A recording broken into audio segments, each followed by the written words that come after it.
Il enjambe la rivière avec majesté et poésie, avec ses 6 arches, ses pierres d'ardoise, ses avant-bras pour briser le courant. Le pont du Saillant est l'un des plus anciens et des plus beaux ouvrages d'art sur la Vézère. La Vézère, un cours d'eau que l'on associe généralement à la Dordogne et aux sites préhistoriques qu'il aborde. Mais c'est une autre partie que nous allons explorer, moins connue, celle située en Corrèze. Vous allez découvrir une rivière sauvage avec beaucoup de personnalités qui, au fil des méandres, nourrit des histoires singulières, cap sur la Corrèze, la vallée de la Vézère.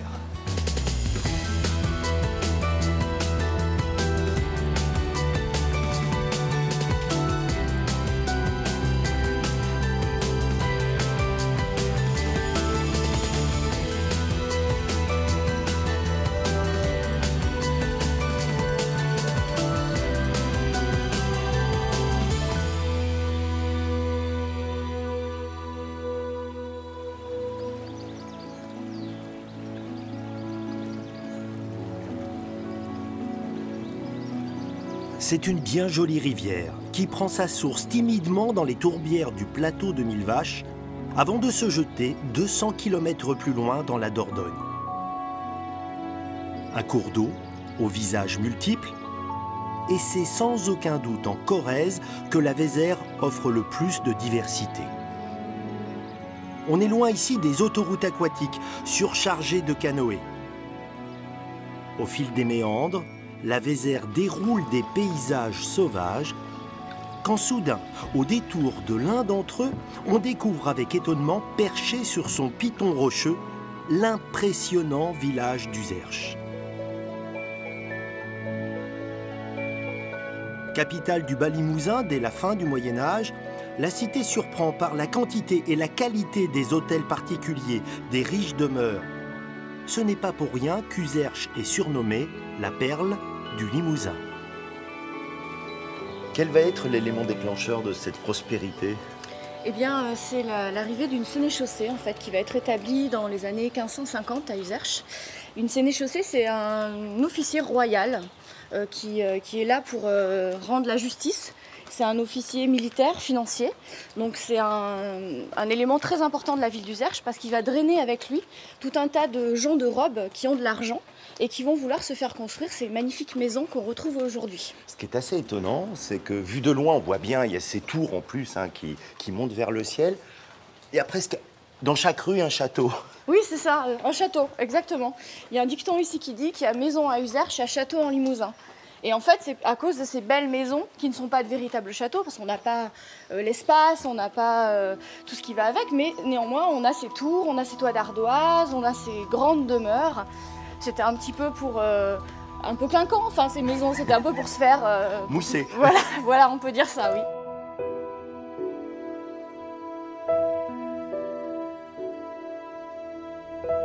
Alors qu'est-ce qu'on utilise comme moyen architectural pour montrer qu'on a la maison plus belle que le voisin? Alors déjà, on utilise du granit qu'on va faire tailler, sculpter, donc c'est pas une roche qu'on a sur place, donc on doit la faire venir. Donc déjà, il faut avoir de l'argent, sinon on aurait mis du bois. C'est pas le cas, il n'y a quasiment aucune maison à Uzerche qui est construite entièrement en bois. Ensuite, il y a ces toits d'ardoise, qui est d'ardoise de Travassac, qu'on va faire tailler, qu'on va ramener ici. Donc c'est une ardoise qui est taillée à la main, donc on va avoir des magnifiques toits d'ardoise, avec ces tourelles, comme des châteaux. Et puis ces portes sculptées aussi, pareil, tout en granit, avec parfois des ajouts de calcaire, qui est une pierre qui est plus tendre, mais qui vient du bassin de Brive. Donc c'est au sud du département, donc c'est pareil, on le fait venir. Donc ces gens avaient assez d'argent pour mettre les armes de leur famille, par exemple, sur leurs portes sculptées. En soignant l'extérieur, les riches propriétaires d'Uzerche mettaient en scène leur réussite.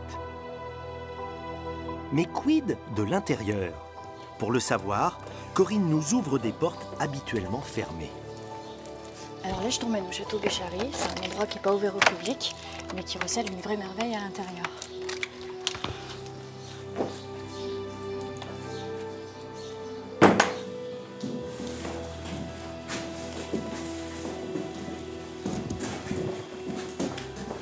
C'est totalement étonnant, on ne s'attend pas à trouver cela ici. C'est ça.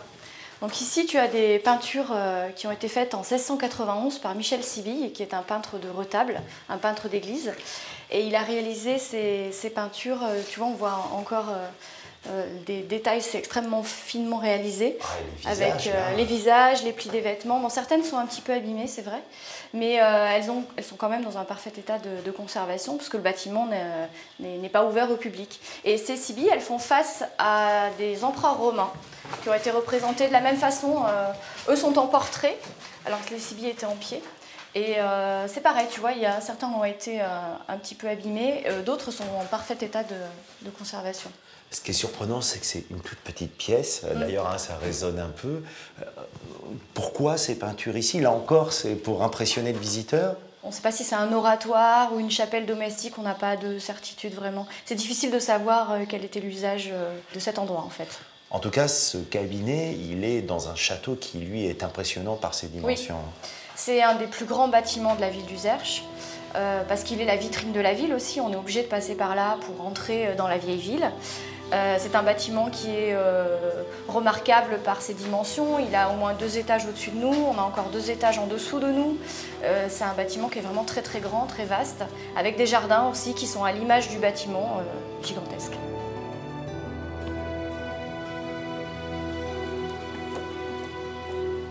On arrive en surplomb de la rivière.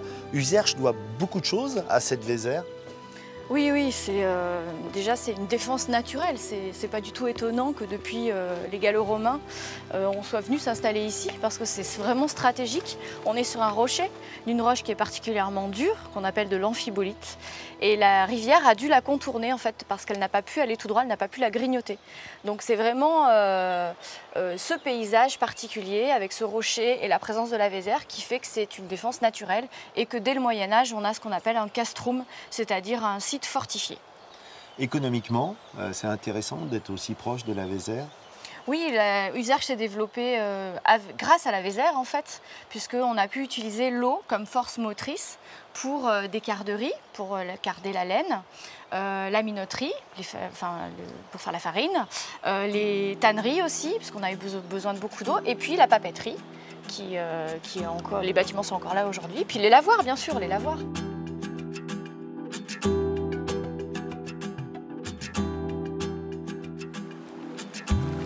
En repartant au fil de l'eau, je comprends très vite pourquoi en Corrèze, la Vézère n'a jamais servi de voie de navigation pour le commerce. Ici, en fonction des pluies et des saisons, la rivière peut être impraticable, bouillonnante, mouvementée, au point d'être aujourd'hui un spot réputé de sport d'eau vive. C'est à quelques battements d'ailes d'Uzerche que nous retrouvons Marc Brossard, entraîneur de canoë-kayak. Il supervise depuis quelques années de jeunes Corréziens dont certains font partie de l'élite française. Ok les gars, donc on repart sur une série de quarts parcours avec la descente de rouge avec le décalé qui suit, les 3 portes en décalé. 2 passages plutôt navigation posée, bien à plat, sans prise de risque, et puis l'inverse, un petit peu plus d'engagement sur les 2 autres. Ok? Allez, c'est parti. Alors c'est ou du chinois ou du patois corrézien pour moi, j'ai pas compris grand chose de ce que tu as dit. Le principe du slalom, c'est quoi? Le principe, c'est d'aller le plus vite possible et franchir et passer dans toutes ces portes que tu vois qui sont suspendues au-dessus de la rivière, au-dessus de la Vézère. Voilà, et bien sûr sans les toucher puisqu'on rajoute des pénalités au temps d'arrivée. Alors il y a des vertes, il y a des rouges. Les vertes sont à passer dans le sens du courant, donc en descente, et les rouges sont à remonter, souvent placées dans des contre-courants. Quand le bateau cabre un petit peu, si tu veux, il perd de la glisse, il perd de la vitesse. Donc c'est pour ça que les fondamentaux de l'activité, on dit souvent de naviguer plutôt à plat. On ne le soupçonne peut-être pas, mais cette rivière, la Vézère, elle est intimement liée à l'histoire de ce sport. Ah oui, tout à fait, puisque les premiers championnats du monde en descente, notre discipline du canoë-kayak, ont été organisés à Trégnac, plus en amont, et donc toujours sur la Vézère. C'était en quelle année? C'était en 1959.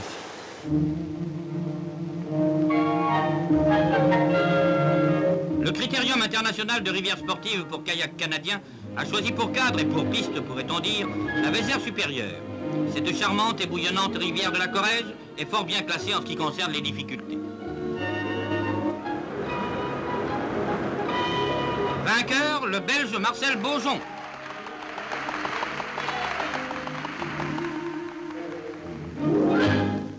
Bon, moi, je sais juste faire un peu de canoë quand c'est tranquille, donc le stade de slalom, j'oublie.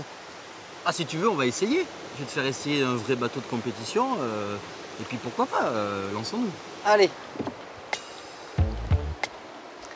On met le bateau bien dans l'eau. Tu vas t'installer. C'est carrément pas confortable du tout. Et alors pourquoi on se met dans cette position? Tu vas t'y faire. Alors c'est le canoë. Je vais m'y faire. Là. Le kayak, on est donc assis avec les pieds devant. Et là, donc, on fait du canoë biplace.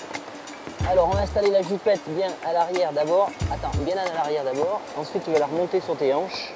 C'est-à-dire que moi, déjà, je suis fatigué simplement de mettre la jupe. C'est bon signe. Là, tu es équipé comme un champion. Avoir la tenue du champion et le talent du champion, c'est deux choses différentes, je le sais. Hein. Ouais, d'accord. Allez, Eric, on est parti. Test grandeur nature. Ah non, mais c'est... Est-ce que tu sens déjà les surtout équilibres, c'est pas stable. les déséquilibres surtout? Allez, Eric, là, donc là, on va se lancer pour la descente de la digue de la Minoterie. Tu vas avoir quelques sensations. On va passer par le toboggan. On y va là, c'est bon? Allez, on y va. Allez, let's go. Oh, oh, oh. Allez, c'est parti. C'était des bonnes sensations? Super. Hein, ça Bon. rafraîchit. Première leçon, c'est quoi? On va faire une petite séquence si tu veux bien. Allez. Avec 4-5 portes, donc on a un parcours qui est déterminé par ces fameuses portes rouges et vertes qui sont suspendues au-dessus de la rivière. Notre objectif, tu l'as compris, c'est de passer au bon endroit sans les toucher.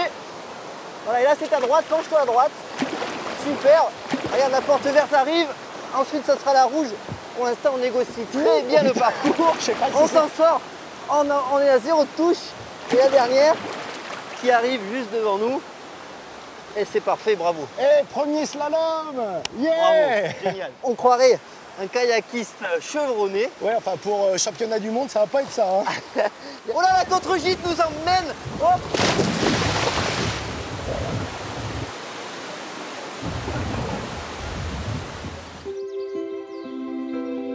Changement d'ambiance, changement de décor. Marc nous emmène maintenant en aval du Zerche, dans un endroit où la rivière offre un tout autre visage. La contemplation, le calme. Mais en tendant l'oreille, on devine l'eau qui chante avec plus de vigueur, la promesse de nouveaux frissons. C'est une Corrèze inédite qui petit à petit se révèle. Tu peux passer là, toi, tu vois, à gauche. Voilà, super. Quelle précision. Il y a quelque chose qui fonctionne tout le temps avec les rivières, c'est qu'on a l'impression de totalement changer d'univers alors que le monde, il est autour de nous, là. C'est peut-être l'eau qui veut ça, cet élément-là, qui nous baigne dans une atmosphère particulière. Ah, c'est complètement dépaysant. Là, je sais pas où je suis, moi. Est-ce que je suis en Corrèze? Au milieu de l'Amazonie. Ouais, c'est ça. Et pourquoi pas, on peut avoir de l'imagination comme ça. En tout cas, si ça procure du bien-être, écoute, moi je suis ravi. Hein. Ça fait combien de temps que tu la connais, cette rivière? Ça fait très longtemps, puisque je suis originaire d'ici, même si je me suis un petit peu expatrié à l'âge de 20 ans. T'avais quel âge la première fois que tu navigues La première fois où j'ai navigué, c'était pour aller faire un pique-nique avec mon frère et mes parents, et j'avais 8 ans. C'était un petit peu plus en amont ici. Là. Et alors, tu t'en souviens encore? Oui, je m'en souviens très bien. C'était la grosse galère. Je passais d'une berge à l'autre et je forçais et j'étais épuisé. Voilà. J'étais arrivé au but, mais avec beaucoup d'efforts.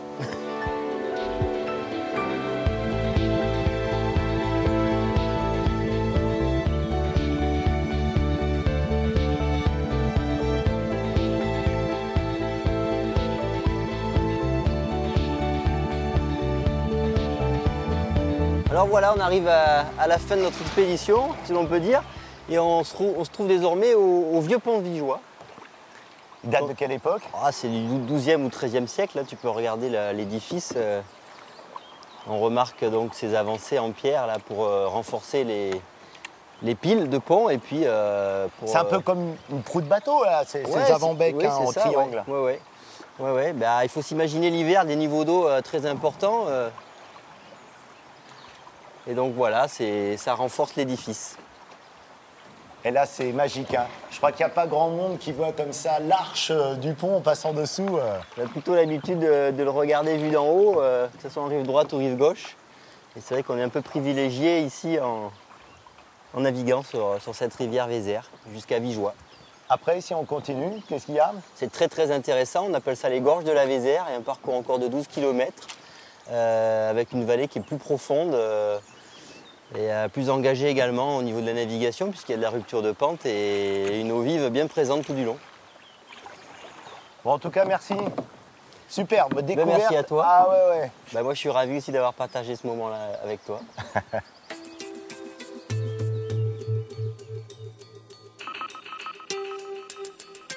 Nous continuons notre descente pour explorer l'une des parties les moins accessibles de la rivière, les gorges de la Vézère. Un relief encaissé que l'on ne s'attend pas à voir ici. Pour découvrir les mystères de cet endroit, mieux vaut être accompagné. Nicolas nous a promis un point de vue imprenable sur ces gorges. Mais en chemin, une étrange musique nous conduit vers un lieu improbable. J'ai l'impression d'être sur un chemin qui chante. C'est quoi qui fait cette mélodie? Alors là, c'est de l'ardoise au sol. Là, on arrive ici. Donc c'est une ancienne faille d'exploitation ardoisière. Où là, en fin de compte, il y a encore tous les déchets d'ardoise, toutes les ardoises ratées, les morceaux inutilisables. C'est incroyable comme Et endroit. là, il faut incroyable. imaginer qu'ils sortaient tout ça à dos d'homme, à dos de mulet, à chariot quand il y en a eu. Cette ardoise, elle a une qualité exceptionnelle, quoi. On la retrouve un peu partout, sur tous les toits ici dans la région. Tous les toits, tous les murs, les toits vraiment partout. Ça bouge pas. Les murs aussi? Les gens construisaient leur maison avec ça.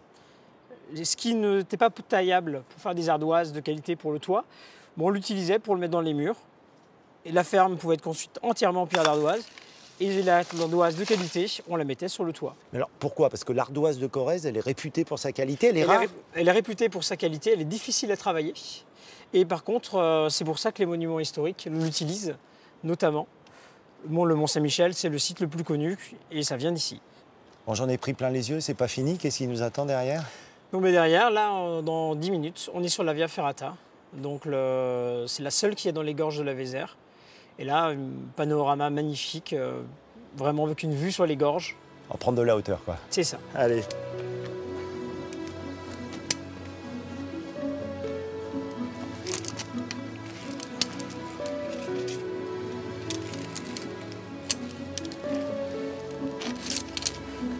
Un mousqueton à la fois, c'est la base après.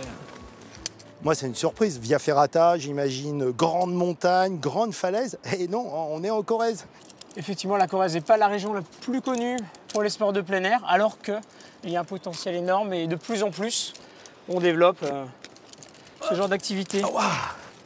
Ah, super. Et on essaye vraiment de mettre l'accent sur le sport, bien sûr, mais pas seulement.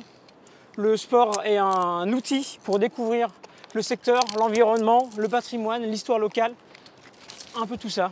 Le fait qu'on ait ici un barrage, une centrale hydroélectrique, ça prouve quand même que cette rivière, elle peut avoir de la puissance, quoi. Oui, il est dit qu'avant qu'il y ait le barrage, à cet endroit, il y avait une cascade.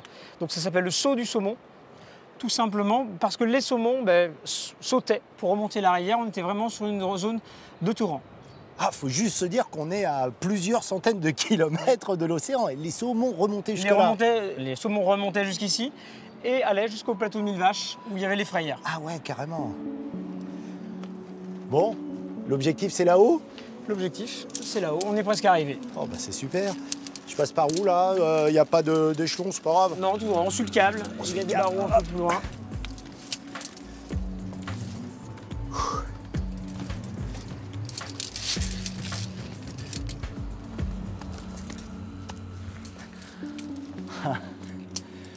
Waouh, ça vaut le coup là.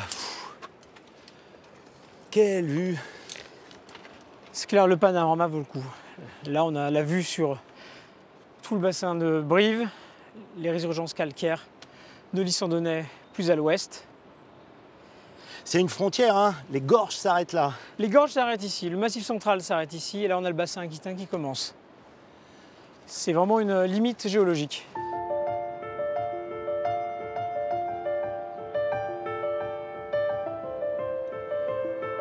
Le village du Saillant marque ce changement.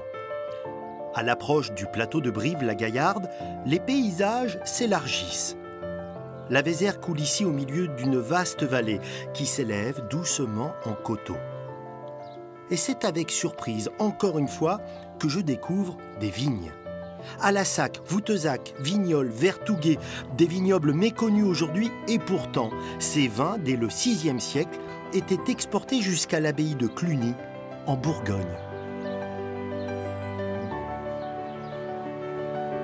En toute honnêteté, René, apprendre que la Corrèze est une terre de viticulture, pour moi, c'est une surprise totale. Oui, mais c'est une surprise pour beaucoup de monde. Peu de gens savent que pendant 15 siècles, ici, il y a eu des vignes sur toutes les collines, mais également sur l'ensemble du bassin de Brive, l'ensemble du bassin de la Vézère. Une viticulture qui commence grâce aux moines, aux ecclésiastes, mais est-ce que ça va devenir une grosse production au fil des siècles? Oui, l'apogée, c'est indiscutablement le 19e siècle. Et à l'époque, le pays du Brivadois, c'est-à-dire toute cette vallée du pays de Brive ici, recensait en 1850 à peu près 16 500 hectares de vignobles. C'est énorme. 16 500 hectares, ça veut dire qu'il y avait de la vigne partout, sur les collines, on y faisait probablement le meilleur vin, mais également dans la vallée de la Vézère qui est là. En comparaison, c'est quasiment le vignoble de l'Alsace actuelle. En comparaison, c'est un peu plus faible. Le vignoble d'Alsace est aujourd'hui 20 000 hectares à peu près, mais on voit qu'ici, c'était à peu près comparable au vignoble d'Alsace d'aujourd'hui. Ah, explique-moi pourquoi cette histoire, elle s'arrête d'un coup. Alors, elle s'arrête d'un coup parce que, chacun le sait, le dernier quart du 19e siècle, le phylloxéra, la crise du phylloxéra. Ici, il arrive aux environs de 1876 et il détruit en 25 ans l'ensemble du vignoble. Il faut bien se rendre compte qu'il y a 15 ans, il n'y avait plus du tout de vignes sur ces terres. Alors quand une bande de copains a décidé de relancer les vins corréziens, on les a d'abord pris pour des fous. Aujourd'hui, 21 hectares sont plantés. Les coteaux de la Vézère, c'est l'histoire d'un terroir retrouvé. Ce terroir, il est sous nos pieds et il est particulier. Lui aussi, Oui. il apporte sa contribution. Oui. Sous nos pieds, c'est quoi? Sous nos pieds, ce sont des schistes verticaux, des schistes ardoisiers. Nous sommes dans le pays de l'ardoise. Et la particularité de ces schistes ardoisiers, bien sûr, c'est de faire des vins minéraux, de faire des vins frais, mais c'est surtout d'avoir une capacité extraordinaire de permettre au cep de résister, par exemple, à la sécheresse. Il y a de l'eau sous nos pieds. Dans les failles des schistes ardoisiers, il y a de l'eau qui circule. C'est quoi pour toi la formule magique des coteaux de la Vézère? C'est quoi? C'est cette rencontre paysage, homme?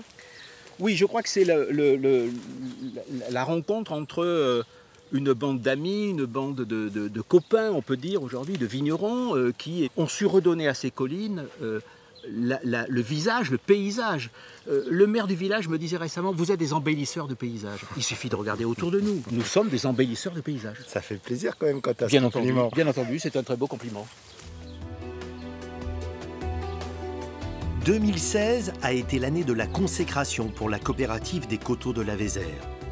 Ses fondateurs ont décroché le Graal qui récompense leur travail, souligne la typicité de leur vin, l'appellation d'origine contrôlée. Écoutez, moi je propose qu'on va goûter le fruit de ce qu'on a vu ce matin, le chenin sec, qui vient d'être retenu pour l'AOC, vin de la Corrèze, coteaux de la Vézère. Et comme le dirait un de mes vieux amis, il est digne de nous. On dit souvent qu'un vin, il est réussi quand il a la gueule du vigneron. Alors, ils ont quelle gueule, les vignerons de Corrèze? Déjà, nous sommes un petit groupe, hein, donc si tu fais un mélange de toutes les gueules, tu arrives à ce résultat-là, exceptionnel. Et quel caractère? Qu'est-ce qui vous réunit, le trait de caractère commun? Moi je dirais c'est un vin fier. Même quand vous l'avez bu, il ne vous a pas quitté. Il est toujours là, comme un vieux copain. Et c'est ça qui me rend fier. Il y a de l'amitié dans ce verre, en fait, c'est ça. Oui. L'amitié, de la complicité. Oui. C'est un vin social également pour nous, hein, donc c'est quelque chose qui est important dès le départ. Mais il faut dire aussi, la vigne, c'est pas seulement une culture au sens agricole, c'est une culture au sens culturel.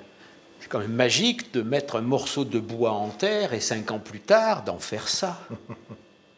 Je propose qu'on porte un toast. Eh bien, et avec puis un grand toast, plaisir. je vous le dis, bravo. Merci Moi, je vous beaucoup. félicite, bravo pour votre Merci travail. au vignoble des coteaux de la Vézère. Et au vignoble du coteau de la Vézère.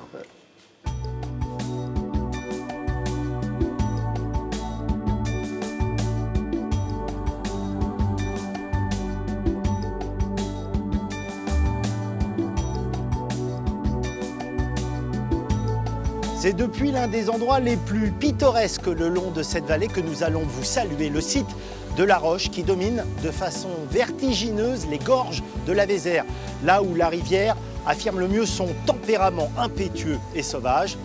Vous l'aurez compris, pour véritablement connaître la Vézère, il faut impérativement venir la découvrir dans sa partie corrézienne.